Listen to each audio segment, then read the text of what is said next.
Let's get one thing straight. Being too available doesn't make people love you more. It makes them take you for granted. Every time you instantly reply, always say yes, drop your priorities to please others. You're not earning respect. You're silently lowering your value. But the moment you step back, the moment you stop being available to everyone all the time, everything changes. People notice, women notice, and most importantly, you start noticing who actually values you. Let's dive into why this shift is so powerful and how it can completely transform your life. When you make yourself constantly available to others, especially women you're interested in, you unknowingly signal that your time, energy, and attention are easily accessible. And in the world of attraction and respect, anything that comes too easily is rarely valued. It's a hard truth, but one that plays out over and over again. The man who drops everything for a text, who rearranges his life for someone who hasn't earned that level of commitment isn't seen as loyal, he's seen as needy, and neediness repels. People, especially women, are drawn to value. They're drawn to someone who has a life, a mission, and priorities that don't revolve around anyone else. When you're too available, it creates an imbalance. Your time feels cheap, your presence expected, not appreciated. That predictability kills excitement. It kills curiosity. And ultimately, it kills respect. High-value men don't make themselves easily accessible to everyone because they know their time is precious. They don't ignore people, but they choose where their energy goes, and that choice makes them more respected and more attractive. Think of it like this. If anyone could walk into a luxury car showroom and drive off with a top-end car for free, how long would it stay valuable? The same logic applies to your presence. If you're always there, always saying yes, always reaching out first, it removes the challenge. It removes the sense of earning your attention. But when you're focused, purposeful, and selective, your availability becomes something rare, and rarity breeds desire. By reducing your constant accessibility, you raise your perceived value. And as you begin to protect your time like it actually matters, people start to view it the same way. That's when the shift happens, and you begin to attract, not chase. When you're not always available, people start to wonder about you. They begin to question where you are, what you're doing, and why you haven't reached out. That absence creates space, and in that space, curiosity begins to grow. Curiosity is powerful, especially in romantic dynamics, because it fuels attraction. Predictability is comfortable, but it rarely excites. When someone always knows what you're doing and when you'll respond, there's no mystery. But the moment you break that pattern, you introduce something that grabs attention: unpredictability. Human nature is wired to value what isn't easily understood or accessed. When you're suddenly not replying right away or not always initiating conversations, you disrupt the rhythm. That disruption forces the other person to reflect. They think about you more, not less, because they're trying to figure out what's changed. You become less of a routine and more of a puzzle, and people are drawn to what they can't immediately solve. Women especially respond to emotional stimulation, and mystery is one of the strongest triggers of that response. Your absence is not silence. It's a statement. It's a subtle way of saying, I have a life. I have things going on. I'm not waiting around. And that message, even if unspoken, is incredibly attractive when done with confidence and authenticity. Of course, this isn't about playing games. It's about creating space that naturally builds desire. When you're not constantly available, your presence becomes more meaningful. Instead of being something that's expected, it becomes something they anticipate. And the more they anticipate, the more emotionally invested they become. That's the power of strategic absence. It makes you stand out in a world full of men, trying too hard to be seen. When you step back, you give them the chance to feel your absence. And that feeling can speak louder than words ever could.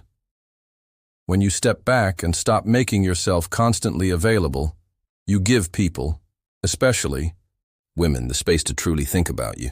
In the noise of constant communication, daily check-ins, and frequent messages, there's little room for reflection. But when your voice, your presence, your attention suddenly go quiet, it leaves a void. That void becomes a mirror, and in that silence, she starts to remember. She remembers the good moments, the way you made her feel, and the connection you once had. Nostalgia sets in, not because you're talking more, but because you're not. You see, people rarely reflect when they're overwhelmed with interaction. But absence forces that reflection. She may not have fully appreciated what she had when it was right in front of her, because it was always there, easy, predictable. But once it's gone, her mind starts searching for it. Not just out of curiosity, but from emotional memory. She starts to realize that the feelings you gave her aren't so easy to replace. This process doesn't happen overnight. It happens slowly, sometimes weeks or even months after the distance begins. At first, she might enjoy the freedom, but eventually, when other people don't match the depth, presence, or energy you once brought, she begins to notice the contrast. She compares, and in that comparison, she starts to regret. The truth is, stepping back allows someone the space to miss you. If you're always reaching out, always showing up, they never get the chance to feel your absence. And without absence, there can be no longing. When you disappear from their daily life, even briefly, they start to feel the weight of your presence by noticing what it's like without it. That's the emotional reset that causes people to return. It's not a trick, it's human nature. One of the most powerful things you can do after someone walks away is to focus entirely on yourself. Not to win them back, not to prove a point, but because you recognize that your value comes from within, not from being chosen by someone else. When you stop trying to be what someone else wanted, and instead become who you are meant to be, everything changes. You stop reacting and start creating. And ironically, that's when people start to notice you again, especially the ones who walked away. When a woman breaks your heart, and you respond by working on yourself, physically, mentally, emotionally, you shift your energy. You become stronger, more grounded, more fulfilled. That transformation is magnetic. It radiates through your body language, your tone, your lifestyle. You're no longer the man she left. You've elevated. And that evolution sparks something in her. She begins to wonder what changed. She sees your confidence growing, your life expanding, your peace deepening, and it forces her to reevaluate. The mistake many men make is trying to win her back by becoming what they think she wanted. But that comes from a place of weakness. Real power is when you don't chase, when you don't perform or pretend. You just grow, you build, you live. And in doing so, you become undeniably more attractive, not because you're trying to be, but because you're aligned with your purpose and moving forward with conviction. When you stop being emotionally dependent on her presence, she can feel it. That emotional independence is rare, and it commands respect. Sometimes that growth makes her come back, but even if she doesn't, you still win because the new you isn't waiting for validation. He's focused, fulfilled, and far beyond the version of himself who was once left behind. Curiosity and regret are two of the most powerful emotional forces that can bring someone back into your life after they've walked away. When you stop being available, when you stop reaching out or waiting around, a shift happens. You go quiet. You stop giving them the comfort of your constant presence, and that silence creates an echo.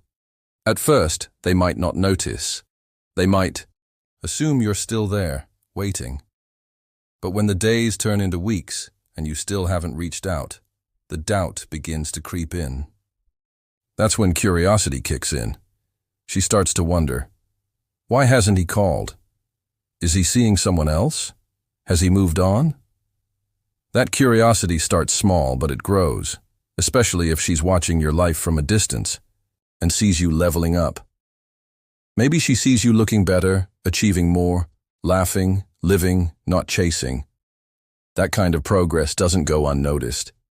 It creates a contrast between the man she left and the man you are now. And if that contrast is sharp enough, it hits her emotionally. That's when regret can start to sink in. Regret isn't just about missing someone. It's about realizing you lost something that had real value. And if she feels like you've become better without her, it stings. She wonders if she made the wrong choice. She replays the past and starts to question everything. It doesn't always mean she'll come back, but the emotional door reopens. The key is that you didn't force it. You didn't beg. You didn't try to make her regret it. You simply moved forward with power and intention. And that alone is enough to trigger deep emotions in someone who once believed you'd always be there. Because when they see you thriving, without them, they start to feel the weight of their own decision.